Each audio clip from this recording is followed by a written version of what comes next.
Praise the Lord. V ഷീൽഡിൻ്റെ എല്ലാ പ്രേക്ഷകരെയും കർത്താവ് യേശു ക്രിസ്തുവിൻ്റെ നാമത്തിൽ ഒരു പ്രാവശ്യം കൂടെ ഞങ്ങൾ സ്വാഗതം ചെയ്യുന്നു. ഞാൻ ബഥേലിജി സഭയുടെ സീനിയർ ശുശ്രൂഷകനാണ്. അതേസമയം വി ഷീൽഡ് ബഥേലിജി സഭയുടെ വകയല്ല. ക്രിസ്തീയ മാധ്യമങ്ങൾ എന്ന നാമധേയത്തിൽ അറിയപ്പെടുന്ന പല ക്രിസ്തീയ വിരോധികളും പരിശുദ്ധാത്മാവിനും തൻ്റെ പ്രവർത്തനങ്ങൾക്കും വിരോധമായി നിൽക്കേണ്ടതിന് ആത്മാവിൻ്റെ ശക്തിയിൽ ശുശ്രൂഷിക്കുന്ന ദൈവദാസന്മാരെ അപകീർത്തിപ്പെടുത്തിക്കൊണ്ട് ഇട്ടിരുന്നതായ അനേക സോഷ്യൽ മീഡിയ കവറേജുകൾക്ക് സത്യാന്വേഷികൾക്ക് വേണ്ടി മാത്രം മറുപടി കൊടുക്കേണ്ടതിന് സത്യാന്വേഷികളായ സത്യത്തെ പ്രസിദ്ധീകരിക്കണമെന്ന താല്പര്യമുള്ള സമസ്വഭാവമുള്ള ചില സഹോദരന്മാർ ചേർന്ന് ചെയ്തതായ ഒരു പ്രവർത്തനത്തിൽ വ്യക്തിപരമായി എന്നെക്കൊണ്ടാവുന്ന കോൺട്രിബ്യൂഷൻ കൊടുക്കുവാൻ ഞാനും താല്പര്യപ്പെട്ട് ഇതിൻ്റെ ഭാഗമാകുവാൻ കർത്താവ് എന്നെയും സഹായിച്ചു എന്നത് മാത്രമാണ് എനിക്ക് വി ഷീൽഡിനോടുള്ള ബന്ധം. ഞാൻ ആരംഭത്തിങ്കൽ പറഞ്ഞിരുന്നതുപോലെ ഒരു ദിവസം ഒരു രാത്രി ദർശനത്തിൽ ദൈവാത്മാവിനോടൊരു ചോദ്യം ചോദിച്ചു. ലോകത്തിൻ്റെ ഭടന്മാർ മുറിവേറ്റ് കഴിഞ്ഞാൽ മുറിവേറ്റവരായ പടയാളികൾക്ക് ഒരു ബേസ് ഹോസ്പിറ്റൽ ഓരോ രാജ്യങ്ങൾക്കും ഉണ്ട്. അതാത് രാജ്യങ്ങളിൽ ലഭ്യമാകുന്ന ഏറ്റവും നല്ല മെഡിക്കൽ ഫെസിലിറ്റീസ് അവർക്ക് കൊടുത്ത് മുറിവേറ്റ ഭടന്മാരെ വേഗത്തിൽ ചികിത്സിച്ച് സൗഖ്യമാക്കേണ്ടതിന് ഒരു ബേസ് ഹോസ്പിറ്റലുണ്ട്. ഒരു ദിവസം പരിശുദ്ധാത്മാവ് ഒരു ദർശനത്തിൽ എന്നോടൊരു ചോദ്യം ചോദിച്ചു. ഈ ലോകത്തിൻ്റെ പടയാളികൾക്ക് വെടിയേറ്റാൽ മുറിവേറ്റാൽ അവരെ ശുശ്രൂഷിക്കുവാൻ ഒരു ബേസ് ഹോസ്പിറ്റൽ ഈ ലോകത്തിനുണ്ടെങ്കിൽ സ്വർഗീയ ദൈവത്തിനും തൻ്റെ ഭടന്മാർക്ക് മുറിവേറ്റ് കഴിഞ്ഞാൽ അവരെ ചികിത്സിക്കേണ്ടതിന് അവരെ വീണ്ടും യുദ്ധസന്നദ്ധരാക്കി യുദ്ധരംഗത്ത് ഇറക്കേണ്ടതിന് വേണ്ടി ഒരു ബേസ് ഹോസ്പിറ്റൽ വേണം. അവർക്ക് വേണ്ടി ചോദിക്കാൻ ആരുമില്ലേ? മുറിവേറ്റ ഈ ഭടന്മാർക്ക് വേണ്ടി ദൈവഭക്തന്മാർക്ക് വേണ്ടി ആര് സംസാരിക്കും എന്നിങ്ങനെ ചോദിച്ചതിൻ്റെ മുമ്പിൽ എനിക്കതിൽ താല്പര്യമുണ്ട്. കർത്താവേ, എനിക്ക് കൃപ തരുമെങ്കിൽ ഞാനതിൽ സഹകരിക്കും എന്ന് പണ്ടൊരിക്കൽ ദൈവത്തോട് പറഞ്ഞത് എനിക്ക് ഓർമ്മയുണ്ട്. കാലത്തിൻ്റെ പോക്കിൽ ഇന്ന പ്രശ്നങ്ങൾ വളരെ രൂക്ഷമായ സാഹചര്യത്തിൽ അപ്രകാരം ചിന്താഗതിയുള്ള സഹോദരന്മാർ ചേർന്ന് വരികയും അവരോട് ഓക്കെ എന്ന് പറയുകയും ചെയ്തു. ഈ ആത്മലോകത്തെക്കുറിച്ച് ഞാൻ ഒരു കാര്യം പറയാൻ ആഗ്രഹിക്കുന്നു. ഇന്ന് ധാരാളം പ്രവർത്തനങ്ങൾ ആത്മലോകത്തിൽ നടക്കുന്നെങ്കിലും പ്രവർത്തകരാഗ്രഹിക്കുന്ന ഒരു ഫലം ആ പ്രവർത്തനത്തിന് കാണുന്നില്ല. ചിലരുള്ളതിൽ തന്നെ സംതൃപ്തരായി. അത് വളരെ നല്ല കാര്യം. ഞാനൊരു ഉദാഹരണം പറയുവാൻ അല്ലെങ്കിൽ ഒരു പ്രത്യേകത എടുത്തു പറയാൻ താല്പര്യപ്പെടുന്നു. സാത്താനെ ആരാധിക്കുന്ന ആളുകൾ സാത്താനോട് പ്രാർത്ഥിക്കുന്നതെന്ന് അറിയപ്പെടുന്ന 6 പ്രാർത്ഥനാ വിഷയങ്ങൾ, പ്രാർത്ഥനാ പോയിൻറ്റ്സ് ഒരിക്കൽ എൻ്റെ കയ്യിൽ ലഭിക്കുകയുണ്ടായി. നിശ്ചയമായും എറിയുന്നവൻ്റെ കയ്യിൽ കല്ല് കൊടുക്കുക എന്നത് സാധാരണ ലോകത്തിൻ്റെ തത്വമായിരിക്കുന്നത് പോലെ പ്രസംഗിക്കുന്നവൻ്റെ കയ്യിലും സത്യം തുറന്നറിയിക്കുന്നവൻ്റെ കയ്യിലും സത്യങ്ങൾ ഏൽപ്പിക്കുക എന്നത് ദൈവത്തിൻ്റെയും പ്രധാന പ്രോജക്റ്റിൽപ്പെടുന്ന ഒന്നാകയാൽ അപ്രകാരം സത്യം പറയുന്നവരുടെ കയ്യിൽ ദൈവം സത്യങ്ങൾ പലതും ഏൽപ്പിക്കാറുണ്ട്. അങ്ങനെ ഏൽപ്പിക്കപ്പെട്ട കൂട്ടത്തിൽ എൻ്റെ കയ്യിലും വന്നു ചേർന്ന ഒന്നാണ് സാത്താനോട് പ്രാർത്ഥിക്കുന്നതായ 6 പ്രാർത്ഥനകൾ. അതിൽ ഒന്നിങ്ങനെയാണ്: ദാറ്റ് ക്രിസ്ത്യൻ ഷുഡ് ബിക്കം കോംപ്ലാസൻറ്റ്. അതിൻ്റെ അകത്ത് ഇംഗ്ലീഷിൻ്റെ പാഠവുമൊന്നും എനിക്ക് പറയാൻ അറിയാൻ വയ്യ. ഏതോ യൂറോപ്യൻ രാജ്യങ്ങളിൽ ഇംഗ്ലീഷ് അല്ലാത്ത മറ്റെന്തോ ഭാഷ ഉപയോഗിക്കുന്ന യൂറോപ്യൻ രാജ്യങ്ങളിൽ ലഭിച്ച ചില ആശയങ്ങൾ അവർ അത് ഇംഗ്ലീഷിലേക്കൊക്കെ തർജ്ജമ ചെയ്ത് അല്ലെങ്കിൽ അവർക്കറിയാവുന്ന പരിമിതമായ ഭാഷയിൽ തർജ്ജമ ചെയ്ത് ലഭിച്ചതായിരിക്കാം, എനിക്കറിഞ്ഞുകൂടാ. അതിനകത്ത് ഞാൻ വായിച്ചത് ഇങ്ങനെയാണ്: that Christian should become complacent, one peace over and above anything and do not need for a further growth, അല്ലെങ്കിൽ never try for a further growth. തങ്ങളായിരിക്കുന്ന ഇടത്ത് തന്നെ ഇരിക്കണം, ഇതിനപ്പുറത്തേക്ക് വളരണ്ട. തങ്ങളുടെ നിലകളിൽ അവരവർക്ക് തന്നെ സംതൃപ്തി ഉണ്ടായി ക്രിസ്തീയ ലോകം അധപ്പതിക്കണം എന്നത് പ്രാർത്ഥിക്കുന്ന പ്രാർത്ഥനയിൽ ഒന്നാണ്. അതുകൊണ്ട് എനിക്കിതിനേക്കാൾ കൂടുതൽ ഉയരേണ്ട, ഇതിനേക്കാൾ കൂടുതൽ വളരേണ്ട എന്ന് പറയുന്നവരുണ്ട്. നല്ല കാര്യം. പക്ഷേ ഒരാത്മീയനെ സംബന്ധിച്ച് അങ്ങനെയല്ല. അവൻ ഇന്നും വളർച്ചയ്ക്ക് വേണ്ടി താല്പര്യപ്പെടുന്നവനാണ്. ഇന്നായിരിക്കുന്ന സ്ഥിതികൾക്കായി ദൈവത്തെ സ്തുതിക്കുന്നു. പക്ഷേ ഇതിനേക്കാൾ ഉപരിയായ ഒരു സാഹചര്യത്തിലേക്ക്, ഒരളവിലേക്ക് വളരുവാൻ കഴിഞ്ഞാൽ എനിക്ക് വളരണമെന്ന് താല്പര്യമുള്ള അഭ്യുദയകാംക്ഷികളായ എല്ലാവർക്കായും കർത്താവിനെ വാഴ്ത്തുന്നു. അപ്പോൾ അങ്ങനെയുള്ളപ്പോൾ ഈ ഒരു ആശയം വളരെ ഗൗരവമാണ്. ഞാൻ ആയിരിക്കുന്ന സാഹചര്യത്തിൽ സംതൃപ്തനാകുകയോ ഞാൻ ഇന്ന് ചെയ്തു വരുന്നിരുന്ന പ്രവർത്തനങ്ങളിൽ സംതൃപ്തനാകുകയോ ചെയ്യാതെ എനിക്കിതിനേക്കാൾ അധികമായി ഉയരണം, വളരണമെന്ന് താല്പര്യമുള്ളവർക്കായി ഞാൻ ദൈവത്തെ സ്തുതിക്കുന്നു. ഒരിക്കൽ ഒരു പട്ടാള ഉദ്യോഗസ്ഥൻ, അതും വളരെ സീനിയറായ ഒരാൾ, ഒരു ബ്രിഗേഡിയർ ലെവലിലുള്ള ഒരാൾ എന്നോട് പറഞ്ഞ ഒരു പദം എനിക്ക് ഓർമ്മയുണ്ട്. എൻ്റെ ലെവലിൽ, ഞാനും പട്ടാളത്തിലായിരുന്നു, എൻ്റെ ലെവലിൽ വളരെ താണവനായിരുന്നു ഞാൻ. എൻ്റെ റാങ്ക് തീരെ താണതായിരുന്നു. പക്ഷേ ഒരു ബ്രിഗേഡിയർ ലെവലിലുള്ള ഒരുവനോട് സംസാരിക്കാൻ ആ കാലങ്ങളിൽ എന്നെപ്പോലെയുള്ള ഒരുവന് കഴിയുക എന്നതൊരല്പം പ്രയാസമായിരുന്നെങ്കിലും അതിനൊരവസരം ഉണ്ടായി. അദ്ദേഹം ഹൃദയം തുറന്ന് എന്നോട് സംസാരിച്ചത് ഇങ്ങനെയാണ്. മലയാളിയായിരുന്ന അദ്ദേഹം ഏതാണ്ട് നൂറ്റാണ്ടിന് മുമ്പാണ് ഈ സംസാരം നടന്നത്. എന്നോട് സംസാരിക്കുമ്പോൾ ആ മനുഷ്യന് ഏതാണ്ട് 70 വയസ്സ് കഴിഞ്ഞിരുന്നു എന്ന് പറഞ്ഞാൽ ഉദ്ദേശം 100-ലധികം വർഷങ്ങൾക്ക് പുറകിൽ നടന്ന ഒരു സംഭവമാണ്. അദ്ദേഹം എന്നോട് പറഞ്ഞു, അദ്ദേഹത്തിന് പഴയ മെട്രിക്കുലേഷൻ എക്സാമിനേഷൻ എഴുതുവാൻ വേണ്ടി അന്ന് പെൻസിലാണ് ഉപയോഗിച്ചിരുന്നത്. പരീക്ഷ എഴുതുവാൻ സ്വന്തമായി ഒരു പെൻസിൽ ഇല്ലായിരുന്നു. വളരെ പ്രാർത്ഥനാപൂർവ്വം സ്കൂളിൻ്റെ പരിസരങ്ങളിലൂടെ ശ്രദ്ധിച്ച് നടന്ന കൂട്ടത്തിൽ 2 ഇഞ്ചോളം നീളം വരുന്ന ഒരു കൊച്ചു പെൻസിലിൻ്റെ കഷണം ആരോ കളഞ്ഞത് കിട്ടി. അതുകൊണ്ടാണ് അദ്ദേഹം തൻ്റെ മെട്രിക്കുലേഷൻ എക്സാമിനേഷൻ എഴുതിയത്. ആ മനുഷ്യൻ പറഞ്ഞ പദമാണ്. അങ്ങനെ മെട്രിക്കുലേഷൻ കഴിഞ്ഞ ശേഷം അദ്ദേഹം പട്ടാളത്തിൽ ചേരുകയും തുടർന്ന് പട്ടാളത്തിലിരുന്ന് പഠിച്ചുയർന്ന് ഒരു ബ്രിഗേഡിയർ ലെവൽ വരെ താൻ എത്തുകയും ചെയ്തതാണ്. അദ്ദേഹം പറഞ്ഞു, ഞാൻ പട്ടാളത്തിൽ ചേർന്നത് ഒരിക്കലും രാജ്യത്തെ സേവിക്കണം എന്ന ചിന്തയിൽ മാത്രമായിരുന്നില്ല. നിശ്ചയമായും ആ ചിന്ത ഉണ്ടായിരുന്നു, എന്നാൽ അത് മാത്രമായിരുന്നില്ല.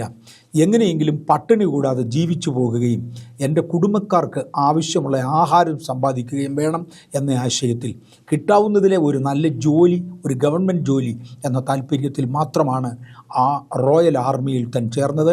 ബ്രിട്ടീഷുകാരുടെ കാലത്തെ ഈ പട്ടാളത്തിൽ താൻ ഇന്ത്യൻ പട്ടാളത്തിൽ ചേർന്നത്. ഇന്ത്യൻ ആർമിയിലെ അഥവാ അന്നത്തെ റോയൽ ആർമിയിലെ ഒരു ജവാനായി അദ്ദേഹം ജോയിൻ ചെയ്തതാണ്. അദ്ദേഹം എന്നോട് പറഞ്ഞു, എനിക്ക് പഠിക്കുവാൻ യാതൊരു നിവൃത്തിയുമില്ലായിരുന്നു. എനിക്ക് മെട്രിക്കുലേഷൻ്റെ മുകളിലേക്ക് പോകണമെന്ന് താല്പര്യമുണ്ടായിരുന്നെങ്കിലും അവിടം വരെ തന്നെ പഠിച്ചത് വളരെ കഷ്ടിച്ചാണ്. എന്നെ പഠിപ്പിക്കാൻ ആരും ഉണ്ടായിരുന്നില്ല. പക്ഷെ ഉയരണമെന്ന താല്പര്യം എനിക്കുണ്ടായിരുന്നതിനാൽ പട്ടാള ജീവിതത്തോട് ചേർന്ന് ലഭിക്കാമാകുന്ന സകല അവസരങ്ങളും ഒരുമിച്ച് ഉപയോഗിച്ച് ഞാൻ പഠിച്ചുകൊണ്ടിരുന്നു, ഞാൻ ഉയർന്നുകൊണ്ടിരുന്നു. എന്നെ ദൈവം കൂടെ സഹായിച്ചതുകൊണ്ട് എനിക്ക് ഉയരുവാൻ സാധിച്ചു. അങ്ങനെ ആദ്യമേ ഒരു കമ്മീഷൻ കിട്ടുകയും ആ കമ്മീഷനെ തുടർന്ന് അഗാധമായ തൻ്റെ കഴിവുകൾ ഉപയോഗിച്ച് താൻ വളരുകയും ഒടുവിലൊരു ബ്രിഗേഡിയറായി ആ ലെവലിൽ വരെ താൻ വളരുകയും ചെയ്തു. എന്നോട് പറഞ്ഞത്, മോനെ, ഞാനൊരു ബ്രിഗേഡിയർ ആണെങ്കിലും ഇന്ന് ഞാൻ പഠിച്ചുകൊണ്ടിരിക്കുക. അന്ന് അദ്ദേഹത്തിന് 50 വയസ്സ് കഴിഞ്ഞു. ഇന്ന് ഞാൻ പഠിച്ചുകൊണ്ടിരിക്കുക. ഇനി എന്തെങ്കിലും ഒരു പ്രൊമോഷന് വേണ്ടി ഞാൻ പഠിക്കേണ്ടത് ആവശ്യമാണോ? അല്ലായിരിക്കാം. എത്ര പഠിച്ചാലും അടുത്തൊരു പ്രൊമോഷൻ എനിക്ക് കിട്ടുകയില്ല. അതിനു മുന്നമേ ഞാൻ റിട്ടയർ ആകും. എന്നാൽ ഇന്ന് ഞാൻ പഠിക്കുന്നത് എന്തെങ്കിലും വിവരങ്ങൾ അറിയാനും. അറിവ് ഒരിക്കലും മനുഷ്യന് ദോഷം ചെയ്യുകയില്ല, ഗുണമേ ചെയ്യത്തുള്ളൂ. അങ്ങനെ ഗുണകരമായി എന്തെങ്കിലുമൊക്കെ ഇനിയും ചെയ്യുവാൻ എനിക്ക് കഴിയണം എന്നുള്ളത് കൊണ്ടാണ് ഇന്ന് ഞാൻ പഠിക്കുന്നത്. നിങ്ങൾ അശുദ്ധാത്മാക്കളെ പുറത്താക്കുക. വിശുദ്ധാത്മാവിൻ്റെ ആവാസം ഒരളവിന് മുകളിലുള്ളതായ ഒരു വ്യക്തി, പരിശുദ്ധാത്മാവിൻ്റെ അധികാരം ഒരളവിന് മുകളിൽ പ്രാപിച്ചതായ ഒരു വ്യക്തിക്ക് മാത്രമേ അശുദ്ധാത്മാവിനെ പുറത്താക്കാൻ ഒക്കത്തുള്ളൂ. നിങ്ങളുടെ മേൽ ദൈവത്തിൻ്റെ ശക്തി പകർന്നു കഴിഞ്ഞാൽ നിങ്ങൾക്കിത് ചെയ്യാൻ കഴിയും. അശുദ്ധാത്മാക്കളെ പുറത്താക്കുക. 2, രോഗികളെ സൗഖ്യമാക്കുക. അശുദ്ധാത്മാക്കൾ പുറത്താക്കപ്പെടുവാൻ വേണ്ടി ഒന്നുമില്ല എന്ന് വാദിക്കുന്നവരുണ്ട്. അങ്ങനെ വാദിക്കുന്നവർ ഒരുപാട് പേരുണ്ട്. കോഴിയാണോ മൂത്തത്, മുട്ടയാണോ മൂത്തത് എന്ന ചോദ്യത്തിന് ഇന്ന് വരെ മറുപടി ആരും കൃത്യമായി പറഞ്ഞതായി എനിക്കറിവില്ല. ബൈബിളിനെ അനുസരിക്കുന്നവരും കോഴിയാണ് മൂത്തതെന്ന് തീർത്തു പറയാറുണ്ട്. എന്നാൽ അല്ലാതെ ഒരു വ്യക്തിയിൽ നിന്ന് കോഴിയാണോ മുട്ടയാണോ വലുതെന്ന് ചോദിച്ചാൽ പറയത്തക്കതായ യാതൊരു ന്യായങ്ങളും ആർക്കും കണ്ടുപിടിക്കാനില്ല. ആ കാരണത്താൽ എൻ്റെ അറിവ്, അങ്ങനെ ആ കാരണത്താൽ ഇങ്ങനെ മറുപടിയില്ലാത്ത ചോദ്യങ്ങൾ ധാരാളമുണ്ട്. അതിനകത്ത് സമയം കളയാതെ വണ്ണം മുന്നോട്ട് പോകുവാൻ താല്പര്യപ്പെടുന്നവരോട് പറയട്ടെ. 1, നിങ്ങൾ അശുദ്ധാത്മാക്കളെ പുറത്താക്കുക. 2, സകലവിധ രോഗവും. 3, വ്യാധിയും പൊറുപ്പിക്കുക. 3, മരിച്ചവരെ ഉയർപ്പിക്കുക. അവസാനമായി ദൈവരാജ്യം പ്രസംഗിക്കുക. ദൈവരാജ്യം സമീപിച്ചിരിക്കുന്നു എന്ന് ഘോഷിക്കുക. അനേകരിത് വിശ്വസിക്കും. ഇത് വിശ്വസിച്ച് വരുന്നവരെ പിതാവിൻ്റെയും പുത്രൻ്റെയും പരിശുദ്ധാത്മാവിൻ്റെയും നാമത്തിൽ വെള്ളത്തിൽ വിശ്വാസസ്നാനം കൊടുത്ത് യേശുവിൻ്റെ ശിഷ്യരാക്കി മാറ്റുക. താൻ കൽപ്പിച്ചതൊക്കെയും പ്രമാണിപ്പാൻ തക്കവണ്ണം ഉപദേശിച്ചും കൊണ്ട് സകല ജാതികളെയും ശിഷ്യരാക്കുക. ഇതൊക്കെയാണ് കർത്താവ് തൻ്റെ ശിഷ്യന്മാരോട് പറഞ്ഞതും അതാണ് നമ്മുടെ ദൗത്യം. ഇതിനു വേണ്ടി അനേകം നിയമനങ്ങളുണ്ട്. നമ്മളീ പറയുന്നത് പോലെ സഭ വളരുന്നില്ല എന്നതൊരു യാഥാർത്ഥ്യമാണ്. സഭ വളരുന്നില്ല എന്നതൊരു യാഥാർത്ഥ്യമാണ്. അല്പസ്വല്പമായ വളർച്ചകൾ ഇല്ല എന്നല്ല ഞാൻ പറഞ്ഞത്. അത് ജീവൻ്റെ ലക്ഷണമാണ്. ജീവൻ ഉള്ളിടത്തോളം വളരും. യേശു പറഞ്ഞത് നിങ്ങൾക്കൊരല്പം ജീവൻ ഉണ്ടാകേണ്ടതിനല്ല ഞാൻ വന്നത്, നിങ്ങൾക്ക് ജീവൻ ഉണ്ടാകുവാനും അതിനപ്പുറത്ത് സമൃദ്ധിയായ ജീവൻ ഉണ്ടാകേണ്ടതിനുമാണ് ഞാൻ വന്നത്. അല്പം മാത്രം ജീവൻ അവശേഷിച്ചിരിക്കുന്ന വ്യക്തികൾ കിടക്കയിൽ കിടക്കുന്നത് ഞാൻ കണ്ടിട്ടുണ്ട്. ചില വ്യക്തികൾ അവരുടെ യൗവനപ്രായത്തിൽ പോലും എഴുന്നേറ്റ് നടക്കുവാൻ തക്കവണ്ണം ആരോഗ്യമില്ലാതെ കിടക്കയിൽ തന്നെ കിടക്കുന്നവരെ കണ്ടിട്ടുണ്ട്. അവർക്ക് വിവാഹത്തെക്കുറിച്ച് മാതാപിതാക്കൾ ചിന്തിക്കുകയോ അവരുടെ ഭാവി തലമുറയെക്കുറിച്ച് ആലോചിക്കുകയോ ചെയ്യാൻ നിവൃത്തിയില്ല. കാര്യം ഈ കുഞ്ഞുങ്ങൾ കിടപ്പിലാണ്. ജീവനുണ്ട്, പക്ഷെ വേണ്ടത്ര ജീവൻ പോരാ. യേശു പറഞ്ഞാൻ വന്നത് അതിനല്ല, നിങ്ങൾക്ക് ജീവൻ ഉണ്ടാകേണ്ടതിനും സമൃദ്ധിയായ ജീവൻ ഉണ്ടാകേണ്ടതിനുമാണ്. സ്മിത്ത് വിഗിൾസ്വർത്ത് എന്ന കർത്താവിൻ്റെ ദാസൻ തൻ്റെ പ്രവചന ശുശ്രൂഷ കാലഘട്ടങ്ങളിൽ പറഞ്ഞിരുന്ന ഒരു പ്രവചനത്തെക്കുറിച്ച് ഞാൻ കേട്ടിട്ടുണ്ട്. അദ്ദേഹം പറഞ്ഞിരുന്ന പല പ്രവചനങ്ങളും ഞാൻ ഓർപ്പിക്കുവാൻ താല്പര്യപ്പെടുന്നു.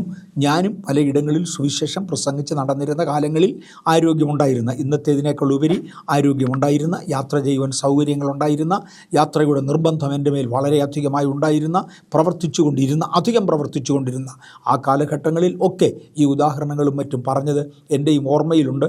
ഇന്നും ആ ഓർമ്മകൾ മായാതെ കിടക്കുന്നത് കൊണ്ട് കർത്താവിനെ നന്ദിയോടെ സ്തുതിക്കുന്നു. അധിക സ്ഥലങ്ങളിൽ യാത്ര ചെയ്യുവാൻ ഇന്നെനിക്ക് പഴയതുപോലെ കഴിയുന്നില്ലെങ്കിലും അന്നത്തേതിനേക്കാൾ കൂടുതൽ ആളുകളെ മീറ്റ് ചെയ്യത്തക്കവണ്ണം, സന്ധിക്കത്തക്കവണ്ണം ഇതുപോലുള്ള മീഡിയകൾ ഒരുക്കി തരുന്ന ദൈവത്തെ വീണ്ടും ഞാൻ നന്ദിയോടെ വാഴ്ത്തുകയാണ്. അദ്ദേഹം അന്ന് പറഞ്ഞു, 1, ലോകത്തിൻ്റെ തെക്കു ഭാഗത്തു നിന്ന് ഒരു ഉണർവുണ്ടാകും. 2, ലോകത്തിൻ്റെ വടക്കു ഭാഗത്തു നിന്ന് ഒരു വിപരീത ചിന്താഗതികൾ അല്ലെങ്കിൽ ക്രിസ്തീയ വിരോധമായ ചിന്താഗതികൾ ഉയരും.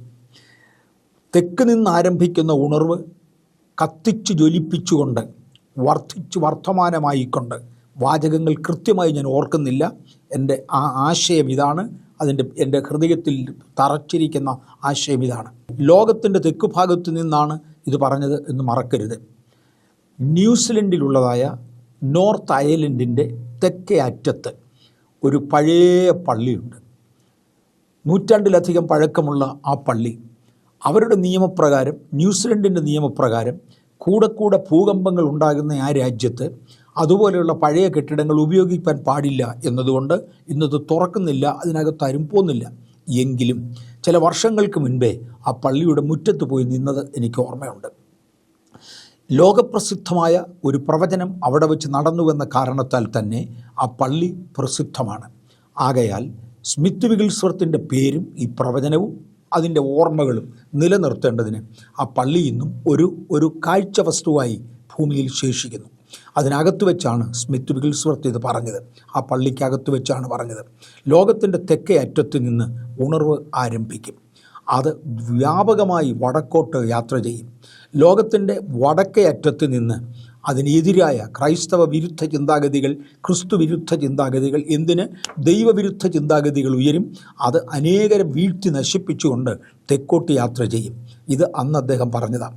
അദ്ദേഹം പറഞ്ഞ മറ്റൊരു വെളിപ്പാട് ഞാൻ എടുത്തു പറയാൻ ആഗ്രഹിക്കുന്നു. 20-ാം നൂറ്റാണ്ടിൽ അദ്ദേഹം പറഞ്ഞൊരു പ്രവചനമാണ് എന്ന് മറക്കരുത്. ഇന്ന് യൂറോപ്പിൽ തല ഉയർത്തി നിൽക്കുന്നതായ അനേകം മണിമന്ദിരങ്ങളും അല്ലെങ്കിൽ വലിയ പള്ളികൾ, യൂറോപ്പിൽ തല ഉയർത്തി നിൽക്കുന്നതായ അനേകം മണിമന്ദിരങ്ങൾ, വലിയ കെട്ടിടങ്ങളും നാളെ ആളില്ലാത്തതുകൊണ്ട്, ആരാധിക്കുവാൻ അതിനകത്ത് ആളുകളില്ലാത്തതുകൊണ്ട് സെയിലിനിടുന്ന ഒരു കാലം വരും. കിട്ടുന്ന വിലയ്ക്ക് വിറ്റ് കളയേണ്ടതിന് വേണ്ടി വിൽപ്പനയ്ക്കിടുന്ന ഒരു കാലം വരും. കാര്യം ഇന്ന് ജനനിബിഡമായി നിറഞ്ഞു നിൽക്കുന്ന മനോഹരമായ മണിമന്ദിരങ്ങൾ നാളെ അതിനകത്തിരുന്ന് ആരാധിക്കുവാൻ ആളുകളില്ല എന്ന കാരണത്താൽ സെയിലിടേണ്ടതായി വരും. 20-ാം നൂറ്റാണ്ടിൻ്റെ അന്ത്യത്തിൽ ആ കെട്ടിടങ്ങളിൽ പലതും സെയിലിലിട്ടിരിക്കുന്നത് ഞാൻ പോയി കണ്ടു. അക്രൈസ്തവരായ ആളുകൾ അത് വാങ്ങിക്കുകയും ചിലത് ബാറിനായും ചിലത് നൃത്തശാലകളായും ചിലത് അതിനേക്കാൾ മ്ലേച്ഛമായ പ്രവർത്തനങ്ങൾക്കായും വിറ്റുകളഞ്ഞതായും ഞാൻ കണ്ടു. പടാവിലയ്ക്ക് കിട്ടുന്ന വിലയ്ക്ക് ഇത് കിട്ടുമെന്നുള്ളതുകൊണ്ട് സ്മിത്ത് വിഗിൾസ്വർത്തിൻ്റെ ആ പ്രവചനവും അതുപോലെ യാഥാർത്ഥ്യമായി. അതിന് ദൃക്സാക്ഷിയാണ് ഞാൻ. ഐ വിറ്റ്നസ് പോയി കാണുവാൻ കർത്താവ് എനിക്ക് കൃപ തന്നു. അനേക ദേവാലയങ്ങൾ. ഞാൻ ഇത് പറയുമ്പോൾ രസകരമായ ഒരു കാര്യം കൂടെ ഇവിടെ ഓർമ്മിപ്പിക്കാം. ഇത് ആത്മീയ ശുശ്രൂഷകളെ പ്രൊമോട്ട് ചെയ്യാൻ വേണ്ടിയാണ് എന്ന് മറക്കണ്ട. ഇംഗ്ലണ്ടിൻ്റെ ഒരു ഭാഗത്ത് എൻ്റെ ഓർമ്മയിൽ പോർട്സ്മൗത്ത്, അതിനടുക്കലായ ഒരു സ്ഥലത്ത് ഒരു കൺവെൻഷനിൽ, വെള്ളക്കാരുടെ ഒരു കൺവെൻഷനിൽ പങ്കെടുക്കുവാൻ കർത്താവ് എനിക്ക് കൃപ തന്നു. അതിൻ്റെ സീനിയർ പാസ്റ്റർ അന്ന് ഏതാണ്ട് 80-ലധികം വയസ്സ് പ്രായമുള്ള അല്പം വൃദ്ധനായ ഒരു മനുഷ്യനായിരുന്നു. അവരെ വിലയ്ക്ക് വാങ്ങിയത്, അവരുടെ സഭാ കെട്ടിടമാക്കേണ്ടതിനു വേണ്ടി വിലയ്ക്ക് വാങ്ങിയത് ഒരു പഴയ സിനിമ തിയേറ്ററായിരുന്നു. അവിടെ പള്ളികൾ തീരെ നിസ്സാരമായ വിലയ്ക്ക് വാങ്ങാൻ കിട്ടും. ആംഗ്ലിക്കൻ ചർച്ചസ് പലതും വിൽപ്പനയ്ക്ക് ഇട്ടിരിക്കുകയാണ്. അവിടെയെല്ലാം ചർച്ചസ് വിൽപ്പനയ്ക്ക് ഇട്ടിട്ടുണ്ട്. ആ സാഹചര്യത്തിൽ വളരെ കൂടുതൽ വില കൊടുത്ത് ഒരു സിനിമാ കോട്ട വാങ്ങിയതിൽ ഞാൻ അദ്ദേഹത്തോട് സീനിയർ പാസ്റ്ററുടെ ചോദിച്ചു, സാർ പാസ്റ്ററെ, എന്തുകൊണ്ടാണ് നിങ്ങൾ ഇത് വിലയ്ക്ക് വാങ്ങിയത്? ഇതിൻ്റെ 4/1 വിലയ്ക്ക് ഇതിൻ്റെ 3 ഇരട്ടി വലിപ്പമുള്ള വൻകിട കെട്ടിടങ്ങൾ കിട്ടുമായിരുന്നല്ലോ, എന്തുകൊണ്ട് നിങ്ങൾ ഇതിന് പോയി? അദ്ദേഹത്തിൻ്റെ വാചകങ്ങൾ ശക്തമായിരുന്നു. അദ്ദേഹം എന്നോട് പറഞ്ഞത്, ദൈവസഭകൾ വളരാതെ വണ്ണം മുരടിച്ചു പോകുന്ന ഒരു വല്ലാത്ത പരിതസ്ഥിതി ആ പള്ളികൾക്കകത്തുണ്ട്. അതുകൊണ്ട് തന്നെയാണല്ലോ അത് വിൽപ്പനയ്ക്ക് ഇടേണ്ടി വന്നത്. ഇനി മറുവശം ചിന്തിച്ചാൽ, they are not engineered properly. അദ്ദേഹത്തിൻ്റെ വാചകമാണ്, they are not engineered properly. അത് നന്നായി എഞ്ചിനീയറിംഗ് ഡിസൈൻ ചെയ്തതല്ല.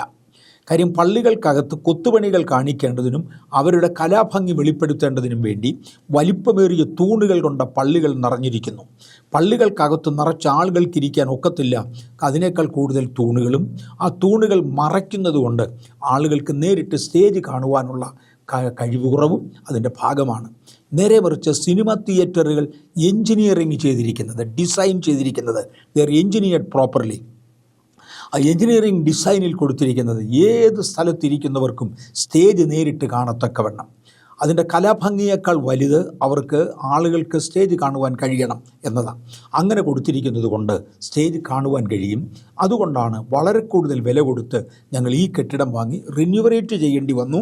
കാര്യം അതും പഴകിയതായിരുന്നു, അതുകൊണ്ട് അത് റിന്യൂവറേറ്റ് ചെയ്യേണ്ടതായി വന്നു ഞങ്ങൾ ഈ കെട്ടിടം എടുത്തത്.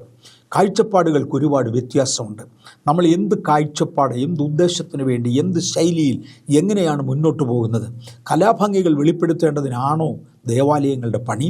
അതോ ആത്മീക സ്വാതന്ത്ര്യം വെളിപ്പെടുത്തുവാൻ ആത്മാക്കൾ സ്വതന്ത്രമാകേണ്ടതിനാണോ ദേവാലയങ്ങൾ?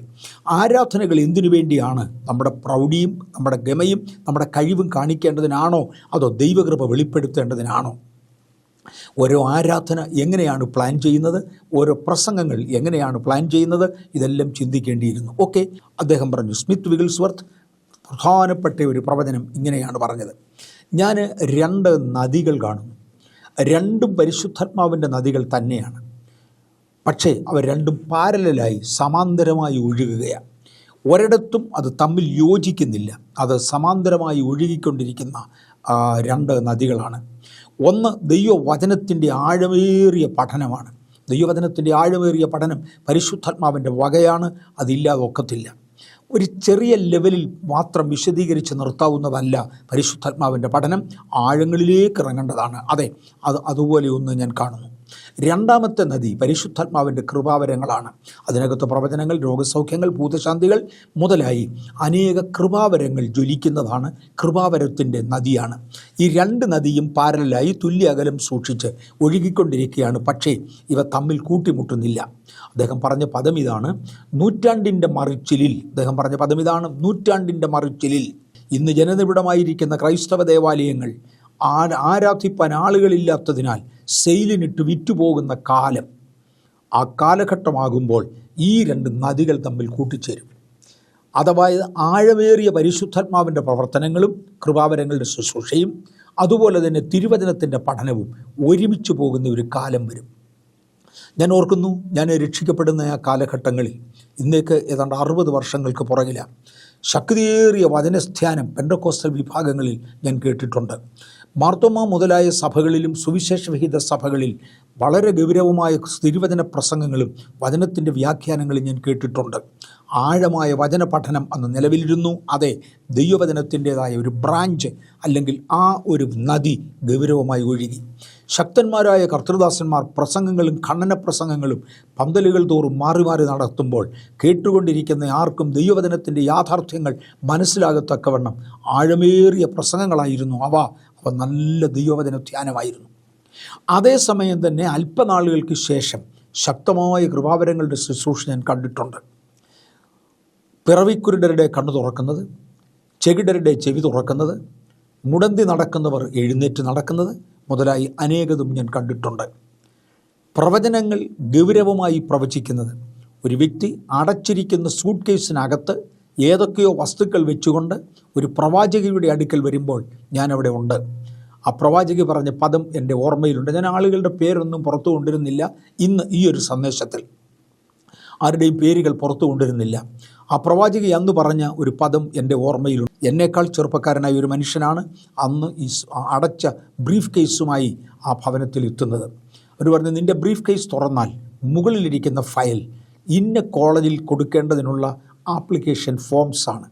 അതിനാവശ്യമുള്ള സർട്ടിഫിക്കറ്റുകൾ, അതിൻ്റെ കോപ്പികൾ, അതിൻ്റെ ആപ്ലിക്കേഷൻ ഫോം എല്ലാം അതിനകത്തുണ്ട്. രണ്ടാമത്തെ ഫയൽ വേറൊരു കോളേജിൻ്റെ പേര് പറഞ്ഞ ശേഷം പറഞ്ഞു ആ കോളേജിലേക്കുള്ള ആപ്ലിക്കേഷനും അതിൻ്റെ ഡീറ്റെയിലുമാണ്. മൂന്നാമത്തെ ഫയൽ ഇന്നതിന് വേണ്ടിയാണ്. നാലാമത്തെ ഫയൽ നിനക്കൊരു വിദേശയാത്രയുടെ ചിന്തയ്ക്ക് വേണ്ടിയാണ്. ഇതിനകത്ത് മൂന്നാമത്തെ ഫയലാണ് നീ തിരഞ്ഞെടുക്കേണ്ടത്, അതിനാണ് പ്രാധാന്യം കൊടുക്കേണ്ടത്. അതായിരിക്കും നിൻ്റെ ജീവിതത്തിൽ വിജയം. ആ പറഞ്ഞത് എനിക്ക് ഓർമ്മയുണ്ട്. ആഴമായി പ്രവചിക്കുന്ന പ്രവാചകന്മാരുണ്ട്. കാലത്തിൻ്റെ പോക്കിൽ ഒരല്പം കൂടെ കഴിഞ്ഞപ്പോൾ പേരെടുത്തു പറയുന്ന പ്രവാചകന്മാരെ ഞാൻ കാണുവാനിടയായി. അങ്ങനെ വചന ശുശ്രൂഷ ഒരു ബ്രാഞ്ചായി ഒരു വശത്തോട് ഒഴുകുമ്പോൾ കൃപാവരങ്ങളുടെ വേറൊരു സൈഡ് വേറൊരു ഭാഗത്തായി പോകുന്നത് കണ്ടു. അത് പ്രവചനമാകാം, അത് രോഗശാന്തിയാകാം, അത് ഭൂതശാന്തിയാകാം. ഇതെല്ലാം ഞാൻ കണ്ടിട്ടുണ്ട്. ഇതെല്ലാം കൂടെ വേറൊരു ബ്രാഞ്ചായി ഒഴുകുന്നത് കണ്ടു. പക്ഷെ നിർഭാഗ്യവശാൽ പ്രവാചകന്മാരും കൃപാവരങ്ങളിൽ വിശ്വസിക്കുന്നവരും ആഴമായ ദൈവവചന ധ്യാനത്തിലേക്ക് പോയി ഞാൻ കേട്ടിട്ടില്ല. ആഴമായ ദൈവവചന ധ്യാനത്തിലൂടെ പോകുന്നവർ, വചനക്രിയകൾ പ്രസംഗിക്കുന്നവർ, വചന വ്യാഖ്യാനങ്ങൾ കൊടുക്കുന്നവർ കൃപാവരങ്ങളിൽ പ്രയോജനപ്പെടുന്നതായി കണ്ടില്ല. ഇത് രണ്ട് പാരലൽ ആത്മനദികളായി ഒഴുകിക്കൊണ്ടിരിക്കുകയായിരുന്നു. എന്നാൽ സ്മിത്ത് വിഗിൾസ്വർത്ത് ഇങ്ങനെ പറഞ്ഞു, അന്തിമകാലമാകുമ്പോൾ, ഉണർവിൻ്റെ സമയമാകുമ്പോൾ, ഒന്ന്, ഇന്ന് നാമധേയ ആരാധനകൾ നിറഞ്ഞു നിൽക്കുന്ന, തല ഉയർത്തി നിൽക്കുന്ന ക്രൈസ്തവ ദേവാലയങ്ങൾ യൂറോപ്പിൽ നിൽക്കുന്നത് സെയിലിനിടും. അത് വിറ്റുപോകും, ആരാധിക്കാൻ ആളില്ല എന്ന് വരും. പക്ഷേ അന്ന് ഈ കൃപാവരങ്ങളും വചനധ്യാനവും രണ്ടും കൂടെ ഒരുമിച്ച് ചേരും. അവ ഒരുമിച്ച് ഒഴുകുന്ന ഒരു രംഗം വരും. അതോടുകൂടെ ക്രിസ്തീയ മണ്ഡലത്തിൽ ഉണർവുണ്ടാകും. ഇന്ന് ക്രിസ്തീയ മണ്ഡലത്തിൽ ഉണർവുണ്ടായ സാഹചര്യത്തിൽ കഴിഞ്ഞ 30ഓളം വർഷങ്ങളായി, കൂടുതലായി, മേ ബി 1960 മുതൽ ഗൗരവമായ കൃപാവരങ്ങളുടെ ശുശ്രൂഷ, വചന ശുശ്രൂഷ ഒരുമിച്ച് പോകുന്നതായി ഞാൻ കാണുന്നു. ശക്തന്മാരായ ദൈവദാസന്മാർ കൃപാവരങ്ങൾ കൈകാര്യം ചെയ്യുന്നവർ തന്നെ അതുപോലെ തന്നെ ദൈവവചനത്തിൻ്റെ ആഴങ്ങളിലേക്കും ഇറങ്ങുന്നതായി കാണാം. ഞാൻ ഈ സന്ദേശത്തിൽ പേരെടുത്ത് പറയാൻ ആഗ്രഹിക്കുന്നില്ല, എങ്കിലും നിത്യതയിൽ വിശ്രമിക്കുന്ന ഒരു മനുഷ്യനെ ഒന്ന് തൊടാൻ റെയിൻഹാർഡ് ബോങ്കെ ദൈവവചനം ശുശ്രൂഷിക്കുമ്പോൾ തൻ്റെ വേദപുസ്തക പഠന വേളയിൽ, തൻ്റെ പവർ കോൺഫറൻസിൽ അതിശക്തമായി ദൈവവചനത്തിൻ്റെ ശുശ്രൂഷ, തൻ്റെ ഗൗരവമുള്ള വിഷയങ്ങൾ താൻ ആത്മലോകത്തിൽ പഠിപ്പിക്കുന്നത് ഞാൻ കേട്ടിട്ടുണ്ട്. വൈകുന്നേരത്തെ പ്രസംഗങ്ങളിൽ അങ്ങനെ ആഴമായ വചന പഠനമല്ല, പക്ഷേ ദൈവവചനത്തിനകത്ത് ശക്തി വെളിപ്പെടുത്തുന്ന രോഗശാന്തികൾ ഉൾപ്പെടെ, ദൈവിക വിടുതലുകൾ ഉൾപ്പെടെ അദ്ദേഹം ദൈവവചനം ശുശ്രൂഷിക്കുന്നതും വചനത്തിലൂടെ ശുശ്രൂഷിച്ച് മുന്നേറുന്നതും ഞാൻ കണ്ടിട്ടുണ്ട്. അനേക ആളുകൾ തൻ്റെ ശുശ്രൂഷയിൽ രംഗത്ത് വരുന്നതും, അങ്ങനെ ആഫ്രിക്കൻ ഭൂഖണ്ഡത്തെ ഇളക്കി മറിച്ചുവെന്ന് പറയുന്നത് പോലെയുള്ള വൻകിട ക്രിയകൾ നടക്കുന്നത് ഞാൻ കണ്ടിട്ടുണ്ട്. ബാംഗ്ലൂർ പട്ടണത്തിൽ ആ കർത്താവിൻ്റെ ദാസൻ വന്ന് നടത്തിയ പ്രധാനപ്പെട്ട ഒരു വചന ഘോഷണം എനിക്ക് ഓർമ്മയുണ്ട്.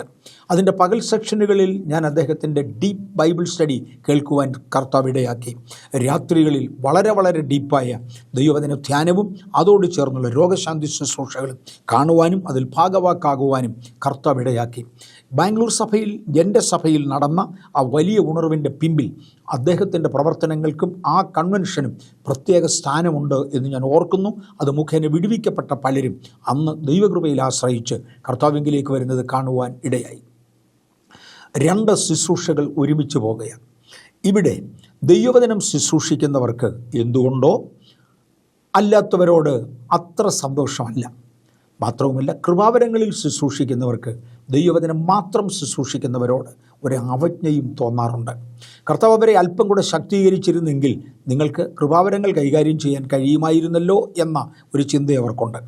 ഈ രണ്ട് ചിന്താഗതികൾ നിലനിൽക്കുമ്പോൾ തന്നെ രണ്ടിനെയും ഇല്ലാതെയാക്കുവാൻ മൂന്നാമതൊന്ന് കൊണ്ടുവരണം എന്ന താല്പര്യം അനേകർക്കുണ്ടായി. അവിടെയാണ് അനേക ക്രിസ്തീയ ഭടന്മാർക്ക് മുറിവേൽക്കുവാൻ ഇടയായത്. ദൈവവചനം അതിശക്തമായി ശുശ്രൂഷിക്കുന്ന ശുശ്രൂഷകന്മാരുടെ വ്യക്തിപരമായ ജീവിതങ്ങൾ ചെകഞ്ഞു പെറുക്കി അതിനകത്ത് എവിടെയെങ്കിലും തകരാറുണ്ടോ എന്ന് കണ്ടുപിടിക്കാൻ ശ്രമിച്ച്, തകരാറുണ്ടെങ്കിലും ഇല്ലെങ്കിലും നല്ല വാചക ശൈലിയിൽ സംസാരിച്ചാൽ അനാത്മീയരായ പലരെയും അതുകൊണ്ട് ഇൻഫ്ലുവൻസ് ചെയ്യുവാൻ കഴിയും എന്ന ചിന്തയോടെ പലരെയും ഇൻഫ്ലുവൻസ് ചെയ്യുകയും അങ്ങനെയുള്ള ചിന്തകൾ അവരിൽ കൊടുത്തുകൊണ്ട് വചനത്തിൻ്റെ പ്രസക്തി ഹൃദയങ്ങളിൽ ശോഭിക്കാതെ വണ്ണം നമ്മുടെ ഹൃദയങ്ങളിൽ ഇരുൾ വ്യാപരിക്കുമാറ് നെഗറ്റീവായൊരു ചിന്താഗതി കൊണ്ടുവരികയും ചെയ്തു. അതുകൊണ്ട് ലാഭം സാത്താനും. ഒരുപക്ഷെ യൂട്യൂബിനകത്തൂടെ ചില്ലറ കിട്ടും എന്ന ഒരു ചിന്തയൊക്കെ ഇന്ന് കണ്ടേക്കാം. അങ്ങനെ വ്യക്തിപരമായ ലാഭം അവർ കൊയ്തെടുത്തേക്കാം. ക്രിസ്തുവിനെ വിൽക്കുന്നവരെന്ന് അവർ മറ്റുള്ളവരെക്കുറിച്ച് പറയുമെങ്കിലും സത്യത്തിൽ ക്രിസ്തുവിനെ വിൽക്കുന്നത് ഇവരാണ്. കാര്യം യൂട്യൂബിലൂടെ ലഭിക്കുന്നതായ തുച്ഛമായ വരുമാനവും ആരെങ്കിലും ഒരു തംസപ്പ് കാണിച്ചാൽ അതുമായിട്ട് അങ്ങനൊരു കാലം ഉണ്ടായിരുന്നു. അതെ, ഇന്നുമുണ്ട്. ആ കാലഘട്ടവുമായി മനുഷ്യൻ്റെ ഒരു അഭിനന്ദനത്തിന് വേണ്ടി മാത്രം പരിശുദ്ധാത്മാവിന് വിരോധമായി സംസാരിച്ചു.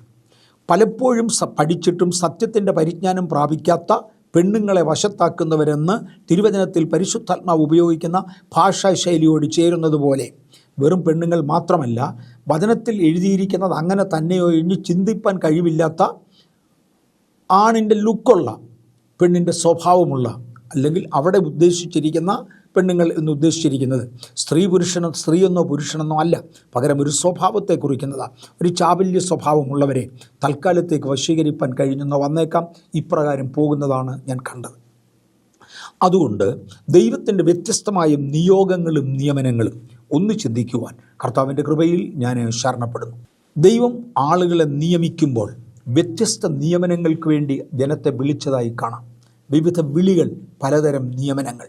നമ്മുടെ കർത്താവായ യേശു ക്രിസ്തു ഒരിക്കൽ സംസാരിക്കുമ്പോൾ തന്നോടുകൂടെ ഇരിക്കേണ്ടതിനും പ്രസംഗിപ്പാൻ അയക്കേണ്ടതിനും രോഗികളെ സൗഖ്യമാക്കേണ്ടതിന് അധികാരമുണ്ടാകേണ്ടതിനും മറ്റുമായി തൻ്റെ ശിഷ്യന്മാരെ വിളിച്ചു എന്ന് കാണുവാൻ കഴിയും. പിതാവ് എന്നെ അയച്ചതുപോലെ ഞാൻ നിങ്ങളെ അയക്കുകയാണ്. ലോകത്തിൽ സകല അധികാരവും എനിക്ക് നൽകപ്പെട്ടിരിക്കുന്നു, അതുകൊണ്ട് ഞാൻ നിങ്ങളെ അയക്കുന്നുവെന്ന് പറഞ്ഞ് ഒരു സമൂഹത്തെ അയക്കുന്നു. ലോകത്തിൽ സകല അധികാരവും എനിക്ക് നൽകപ്പെട്ടതുകൊണ്ട് സകല അധികാരവും ഞാൻ എല്ലാവരുടെ മേലും കൊടുക്കുമെന്ന് യേശു പറഞ്ഞതായി എനിക്ക് മനസ്സിലാകുന്നില്ല.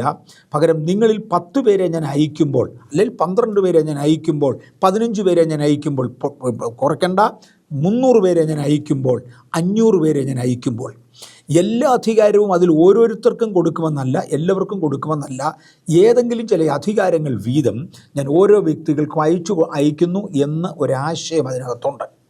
ദൈവം അനേക തലമുറകളിലായി അനേകരെ വിളിച്ചതും വിടിവിച്ചതും വ്യത്യസ്ത തരത്തിലുള്ള വിളികൾ കൊണ്ട് വിളിച്ചതും വ്യത്യസ്ത കാര്യങ്ങൾ നിർവഹിക്കേണ്ടതിനാണ്. അബ്രഹാമിനെ ദൈവം വിളിച്ചു. ലോകം മുഴുവനും സാത്താൻ്റെ പരിധിയിൽ പോകുമ്പോൾ, നിമ്രോദിൻ്റെ കാലത്ത് ലോകം മുഴുവനും മ്ലേച്ഛതയിലകപ്പെടുമ്പോൾ, നമ്മുടെ പേര് നിലനിർത്തേണ്ടതിന് നമുക്ക് വലിപ്പമുള്ള ആകാശത്ത് മുട്ടുന്ന ഒരു ഗോപുരം പണിയാം എന്ന് പറഞ്ഞപ്പോൾ, ആകാശത്ത് മുട്ടുന്ന ഗോപുരമെന്ന് തിരുവചനത്തിൽ എഴുതിയിരിക്കുന്ന വാക്കുകൾ അതുപോലെ ഞാൻ ആവർത്തിക്കുമ്പോൾ അതിൻ്റെ അർത്ഥം ആകാശത്ത് ചെന്ന് മുട്ടുവാൻ അവിടെ എന്തെങ്കിലും ഉണ്ടെന്നോ അല്ലെങ്കിൽ മുട്ടുമെന്നോ ഞാൻ പറഞ്ഞില്ല. അന്ന് ഉപയോഗിച്ചിരിക്കുന്ന ഒരു വാചക ശൈലി ഞാൻ അതുപോലെ അടർത്തി പ്രഖ്യാപിക്കുന്നുവെന്ന് മാത്രമേ ഉള്ളൂ. അങ്ങനെ ഒരു ഗോപുരം സ്ഥാപിക്കുവാൻ വേണ്ടി ശ്രമിക്കുമ്പോൾ ദൈവം അബ്രഹാം അബ്രാം എന്നൊരു വ്യക്തിയെ വിളിച്ചു. അദ്ദേഹത്തിൻ്റെ പഴയ പേര് അബ്രാം എന്നായിരുന്നു, തൻ്റെ ഭാര്യയുടെ പേര് സാറായി എന്നായിരുന്നു. ദൈവം അവരുടെ ഇരുവരുടെയും പേരുകൾ മാറ്റി. അബ്രാമിനെ അബ്രഹാം എന്നും സാറായിയെ സാറ എന്നും വിളിച്ചു. അതിൻ്റെ കാരണങ്ങളും ദൈവം വ്യക്തമാക്കി. അവർക്ക് രണ്ടുപേർക്കും പുതിയ ദിശകൾ ദൈവം നിയമിച്ചു, പുതിയ ആശയങ്ങൾ ദൈവം കൊടുത്തു, പുതിയ ദൗത്യങ്ങൾക്ക് വേണ്ടി, ഉദ്ദേശങ്ങൾക്ക് വേണ്ടി ദൈവം അവരെ ആക്കി. പക്ഷേ പ്രധാനമായും അവരുടെ രണ്ടുപേരുടെയും വിളി വിശുദ്ധമായൊരു തലമുറ ഉണ്ടാകുക എന്നതായിരുന്നു. ആദാമിനെ വിളിച്ച് സന്താനപുഷ്ടിയുള്ളവനായി പെരുകേണ്ടതിനു വേണ്ടി ഔവയോട് ചേർത്ത് അയച്ചവനായ നിത്യനായ ദൈവം അബ്രഹാമിനെ വിളിക്കുമ്പോൾ ഒരു വിശുദ്ധമായ തലമുറയ്ക്ക് വേണ്ടി വിളിച്ചു. ആദമിനെ വിളിച്ച വിളിയും ഒരു വിശുദ്ധമായ തലമുറയെ നിലനിർത്തുകയായിരുന്നു. അമ്പയത് പരാജയപ്പെട്ടു, സാത്താൻ അതിനകത്തിടപെട്ടു. ആ തലമുറ പരാജയപ്പെട്ടതിനാൽ നോഹയുടെ കാലത്ത് ആദാമിന് കൊടുത്ത അതേ അനുഗ്രഹം മോശയുടെ മേൽ വീണ്ടും കൽപ്പിച്ച് റീപ്ലനീഷ്, വീണ്ടും സന്താനപുഷ്ടിയുള്ളവനായി പെരുകുക എന്ന് പറഞ്ഞ ആ അനുഗ്രഹവും നന്മയും നിലനിർത്തുവാൻ നോഹയ്ക്കും കഴിയാതെ പോയതിനാൽ നിമ്രോദിൻ്റെ കാലമായി ലോകം മുഴുവനും വഷളത്വത്തിലേക്ക് മാറ്റപ്പെട്ട സാഹചര്യത്തിൽ ഒറ്റപ്പെട്ട അബ്രഹാമിനെ ദൈവം വിളിച്ചു. അബ്രഹാമിൻ്റെ വിളിയുടെ മുമ്പിലെ പ്രധാന ഉദ്ദേശം ഒരു ജാതിക്ക് പിതാവാകേണ്ടതിനാണ്. നീ ബഹുജാതികൾക്ക് പിതാവാകും. അതെല്ലാം നടന്നോളും. എൻ്റെ വിളി ലിമിറ്റഡ് അല്ല. എൻ്റെ വിളി കൊണ്ട് നിസ്സാരമായ ഒരു കാര്യം മാത്രമല്ല നടക്കുന്നത്. നീ അനേക ജാതികൾക്ക് പിതാവാകും. എന്നാൽ ഒരു വിശുദ്ധമായ ഒരു ജനതയെ, ഒരു ജാതിയെ എനിക്ക് വേണ്ടി ഉണ്ടാക്കണം. ആ ജാതിയിൽ നിന്ന് എൻ്റെ പുത്രനാകുന്ന യേശു ജനിക്കണം എന്നുള്ള ഉദ്ദേശത്തോടുകൂടെ അബ്രഹാമിനെ ദൈവം വിളിച്ചു. ഒരു ജാതിയായി പെരുകേണ്ടതിന് ആവശ്യമുള്ള എല്ലാ അനുഗ്രഹങ്ങളും അദ്ദേഹത്തിന് പകർന്നു. നിന്റെ സന്തതി ആകാശത്തിലെ നക്ഷത്രങ്ങൾ പോലെയാകുമെന്ന് ആ വിശുദ്ധ ജനതയെ ദൈവം അനുഗ്രഹിച്ചു. അങ്ങനെ ഒരു ജാതിയായി വളരേണ്ടതിന്, ഒരു ജാതിയാകേണ്ടതിന് അബ്രഹാമിനെ വിളിച്ചു. അബ്രഹാമിനെ വിളിച്ചത് ഒരു പിതാവാകേണ്ടതിനായിരുന്നു. വിശ്വാസികളുടെ പിതാവെന്ന് നാം അദ്ദേഹത്തെ അറിയപ്പെടുന്നു. അനേക ജാതികൾക്കും വർഗങ്ങൾക്കും വംശങ്ങൾക്കും നാം പിതാവായി. എന്നാൽ ഒരു വിശുദ്ധ ജനതയെ തന്നിലൂടെ ഉത്ഭവിച്ചു വരുവാൻ ദൈവത്തിന് കൃപയായി. ഇതേ ജനതയുടെ തന്നെ വ്യത്യസ്ത ആവശ്യങ്ങൾക്ക് വേണ്ടി ദൈവം പലരെയും വിളിച്ചു. അതിലൊന്ന് ഇസഹാക്കായിരുന്നു. ഇസഹാക്കിനെ ദൈവം വിളിച്ചത് വാഗ്ദത്തത്തിൽ കൂടുതലായി വിശ്വസിക്കുവാനാണ്. മാത്രവുമല്ല, അബ്രഹാമിന് ലഭിച്ചിരുന്നതായ അനുഗ്രഹങ്ങൾ തൻ്റെ മക്കളിലേക്ക് കൈമാറേണ്ടതിന് ഇടനിലക്കാരനായി നിൽക്കുവാനും ദൈവം ഇസഹാക്കിനെ തിരഞ്ഞെടുത്തു. അബ്രഹാമിൻ്റെ വിളിയല്ല ഇസഹാക്കിൻ്റെ വിളി. അബ്രഹാമിനെ വിളിക്കുമ്പോൾ ഒരു ജാതിയായി നിന്നെ വളർത്തേണ്ടതിന് വേണ്ടി വിളിക്കുകയാണ്. എന്നാൽ പല ജാതികൾ നിന്നിൽ നിന്ന് ഉത്ഭവിക്കും.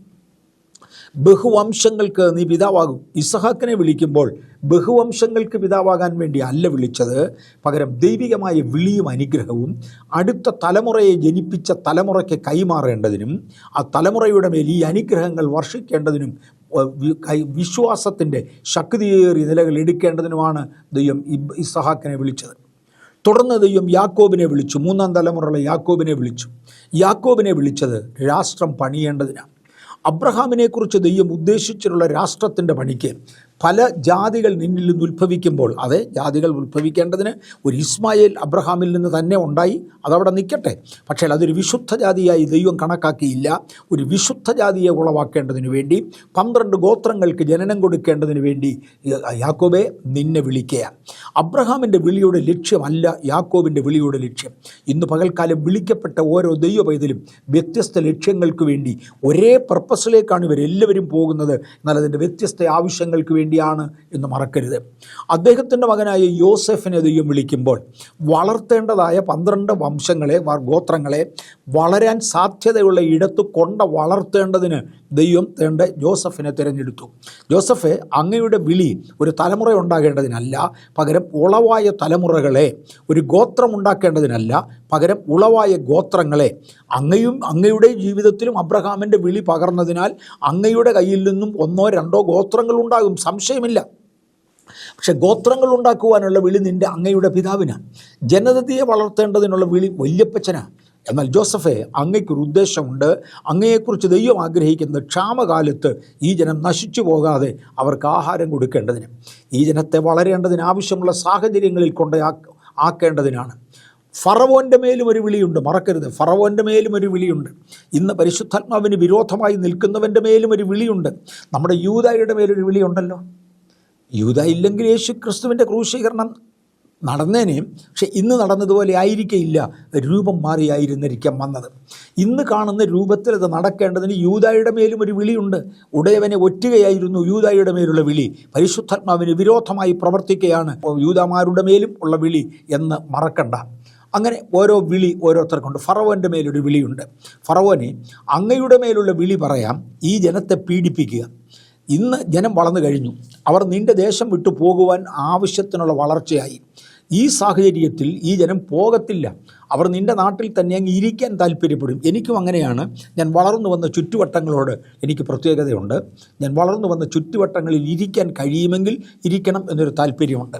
ഞാൻ വളർന്നു വന്ന കേരളത്തിൻ്റെ ചുറ്റുവട്ടങ്ങളിൽ വല്ലപ്പോഴുമൊക്കെ ഓരോ കൺവെൻഷനുകൾക്ക് വേണ്ടി പോകുന്ന ഇടങ്ങളിൽ, അല്ലെങ്കിൽ ഒരല്പ ദിവസങ്ങൾ എനിക്ക് കിട്ടുമ്പോൾ എൻ്റെ സ്വന്തം വീട്ടിൽ പോകുന്ന സാഹചര്യങ്ങളിൽ ആ അന്തരീക്ഷം എനിക്ക് വളരെ ഇഷ്ടമാണ്. വീണ്ടും അവിടെ തന്നെ കഴിഞ്ഞാലോ എന്നൊരു ചോദ്യം എൻ്റെ അകത്ത് പലപ്പോഴും വരാറുണ്ട്. അതേ സമയത്ത് ദൈവം എന്നെ കൊണ്ട് നട്ട ബാംഗ്ലൂരിൽ സഭകളുടെ വളർച്ച ദൈവം എനിക്ക് ഇവിടെ തന്നു. എൻ്റെ തലമുറകളുടെ വളർച്ച ദൈവം എനിക്ക് ഇവിടെ തന്നു. ആ സാഹചര്യത്തിൽ ഇവിടെ താമസിക്കുന്നത് എനിക്ക് വളരെ സന്തോഷമാണ്.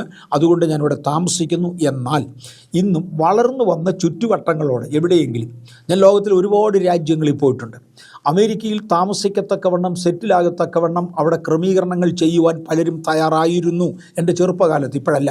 പക്ഷെ ദൈവം എന്നെ ഏൽപ്പിച്ച സഭ ബാംഗ്ലൂർ ചുറ്റുവട്ടങ്ങളിലാകയാൽ, ദൈവം എന്നെ ഏൽപ്പിച്ചത് ഇന്ത്യയിലെ സുവിശേഷ വേലയാകയാൽ ആയതിനു വേണ്ടി നിൽക്കണമെന്നുള്ള തീരുമാനത്തിലാണ് ഞാൻ അമേരിക്കൻ വാസം വെടിഞ്ഞ്, അല്ലെങ്കിൽ എനിക്കത് വേണ്ട എന്ന് തീരുമാനിക്കുകയും ഇന്ത്യയിൽ ദൈവം എന്നെ തിരഞ്ഞെടുത്ത സ്ഥാനത്ത് തന്നെ നിൽക്കണം എന്ന് കരുതുകയും ചെയ്തത്.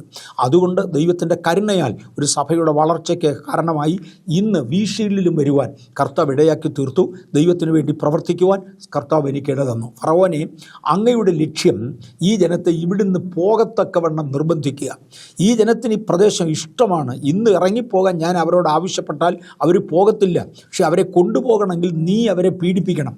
നീ അവരെ അങ്ങേയറ്റം ഉപദ്രവിച്ച്, അങ്ങേയറ്റം അവരുടെ ജീവിതം കയ്പാക്കി, അവരുടെ ജീവിതം മിസ്രൈമിൽ കയ്പെന്നവർക്ക് മനസ്സിലായെങ്കിൽ മാത്രമേ അവർ മിസ്രൈമിൽ നിന്ന് പോകുകയുള്ളൂ. അതുകൊണ്ട് അവരുടെ ജീവിതം കയ്പാക്കുവാൻ വേണ്ടി പലപ്പോഴും പല പ്രസ്ഥാനങ്ങൾക്കകത്തും ചില നേതാക്കന്മാരെ തങ്ങളുടെ കീഴിലുള്ളവരുടെ ജീവിതം കയ്പാകുമാറ് അവരെ ഉപദ്രവിക്കുന്ന നേതാക്കന്മാരെ ദൈവം എഴുന്നേൽപ്പിക്കുന്നത് ഞാൻ കണ്ടിട്ടുണ്ട്.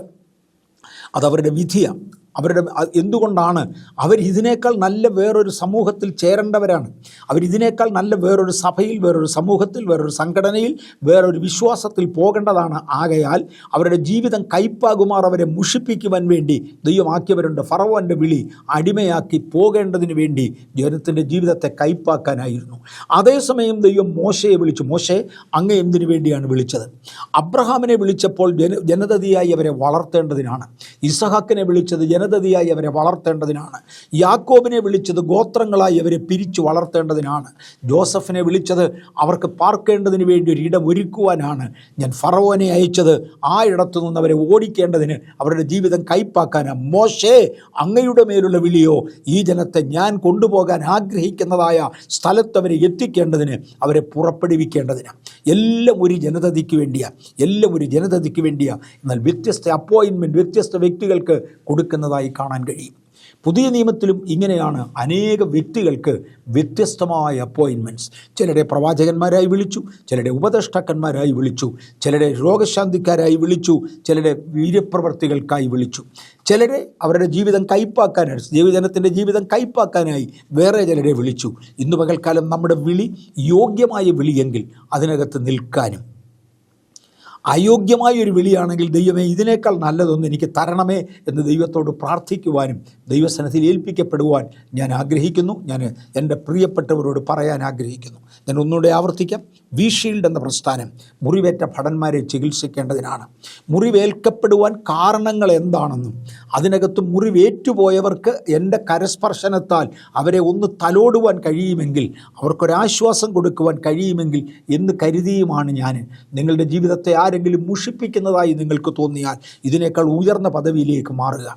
കഴുകൻ തൻ്റെ കുഞ്ഞുങ്ങളെ പറക്ക പഠിപ്പിക്കേണ്ടതിന് അതിൻ്റെ കൂട് ഇളക്കും എന്ന് കേട്ടിട്ടുണ്ട്.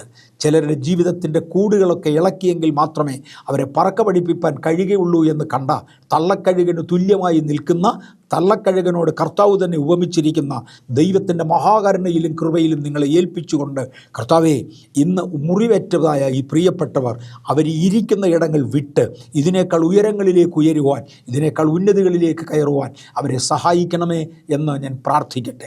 ഒരു വാക്കിൽ ഞാൻ പ്രാർത്ഥിക്കാൻ ആഗ്രഹിക്കുന്നു. ഞങ്ങളുടെ കർത്താവും ഞങ്ങളുടെ ദൈവവുമേ, അടിയനെ ശ്രദ്ധിച്ച കർത്തൃഭക്തന്മാരെ ഞാൻ ദൈവകരങ്ങളിലേക്ക് ഏൽപ്പിക്കുകയാണ്. കർത്തൃഭക്തന്മാരെ അപവാദം പറയുന്ന അവസ്ഥയിൽ നിന്ന് എൻ്റെ ദൈവമേ അങ്ങനെയുള്ളവരെ വിടിവിക്കണമേ. കർത്താവേ, ദൈവത്തെങ്കിൽ നിന്ന് നല്ല പ്രതിഫലം വാങ്ങേണ്ടതിന് ദോഷവശങ്ങളിൽ ഞങ്ങളെ വിടിവിക്കണമേ. ഞങ്ങൾ ഒരു പ്രാവശ്യം കൂടെ ദൈവത്തിന് വേണ്ടി ഉയരുവാനും അല്പം കൂടെ വിലപ്പെട്ട കാര്യങ്ങൾ കർത്താവിന് വേണ്ടി ചെയ്യുവാനും യേശുവേ അടിയങ്ങളെ ശക്തീകരിക്കണമേ എന്നടിയൻ അങ്ങയോട് പ്രാർത്ഥിക്കുന്നു. ദൈവകൃപ ഞങ്ങളുടെ മേൽ പകരണം. അങ്ങയുടെ ജനത്തെ ഞാൻ അനുഗ്രഹിക്കുന്നു. പ്രത്യേകിച്ച് മുറിവേറ്റ ഭടന്മാരായി തിരുനാമത്തിനു വേണ്ടി കഷ്ടം സഹിച്ച അങ്ങയുടെ വീരന്മാരെ ഈ ദിവസങ്ങളിൽ കർത്താവ് മാനിക്കണമേ. പരിശുദ്ധാത്മാവേ, അവർക്ക് ആവശ്യമുള്ള ദിവ്യാലോചനകൾ പറഞ്ഞു കൊടുക്കണമേ. അടിയനും തിരുമുമ്പിൽ നിൽക്കത്തക്കവണ്ണം ദൈവകൃപയിൽ അടിയനെ സമർപ്പിക്കുന്നു. ശത്രുവിൻ്റെ വലിയ എതിർപ്പുകൾ ഉണ്ട് എന്ന് നന്നായി അറിഞ്ഞുകൊണ്ട് കർത്താവേ, അതിനോട് എതിർത്ത് നിൽക്കുവാനുള്ള ബലവും കൃപയും അടിയൻ അങ്ങയോട് ചോദിക്കുന്നു. അത് തരണമേ. മഹത്വം കർത്താവിനാകട്ടെ. യേശുവിൻ്റെ നാമത്തിൽ പിതാവേ, ആമേൻ, ആമേൻ. അടുത്ത സന്ദേശത്തിൽ ഞാനിതിനെക്കുറിച്ച് തുടരും. ബി-ഷീൽഡിൽ പല ആശയങ്ങൾ പലരാണ് അവതരിപ്പിക്കുന്നത്. അതിനകത്ത് എൻ്റെ ഭാഗം ചെയ്യുവാൻ കർത്താവ് തരുന്ന കൃപയ്ക്കായി സ്തോത്രം. അടുത്ത ദിവസങ്ങളിൽ ഇതിൻ്റെ തുടർച്ചയായി വീണ്ടും സംസാരിക്കുവാൻ ഞാൻ ആഗ്രഹിക്കുന്നു. ബി-ഷീൽഡിനെ സ്നേഹിക്കുന്നവരുണ്ടെങ്കിൽ, ആത്മീയത്തിൽ വളർന്നു വരേണ്ട ദൈവഭക്തന്മാരെ പ്രൊമോട്ട് ചെയ്യാൻ ആഗ്രഹിക്കുന്നവരുണ്ടെങ്കിൽ ഇത് ലൈക്ക് ചെയ്യേണ്ടടുത്ത് ലൈക്ക് ചെയ്യുക, ഷെയർ ചെയ്യേണ്ടടുത്ത് ഷെയർ ചെയ്യുക, പ്രൊമോട്ട് ചെയ്യേണ്ടടുത്ത് പ്രൊമോട്ട് ചെയ്യുക, അതിനുവേണ്ടി വാദിക്കേണ്ടയിടത്ത് വാദിക്കുക. ദൈവം നിങ്ങളെ അനുഗ്രഹിക്കട്ടെ. കാര്യനിരതരാകാം. കർത്താവ് നമ്മോടുകൂടി ഇരിക്കട്ടെ. ആമേൻ.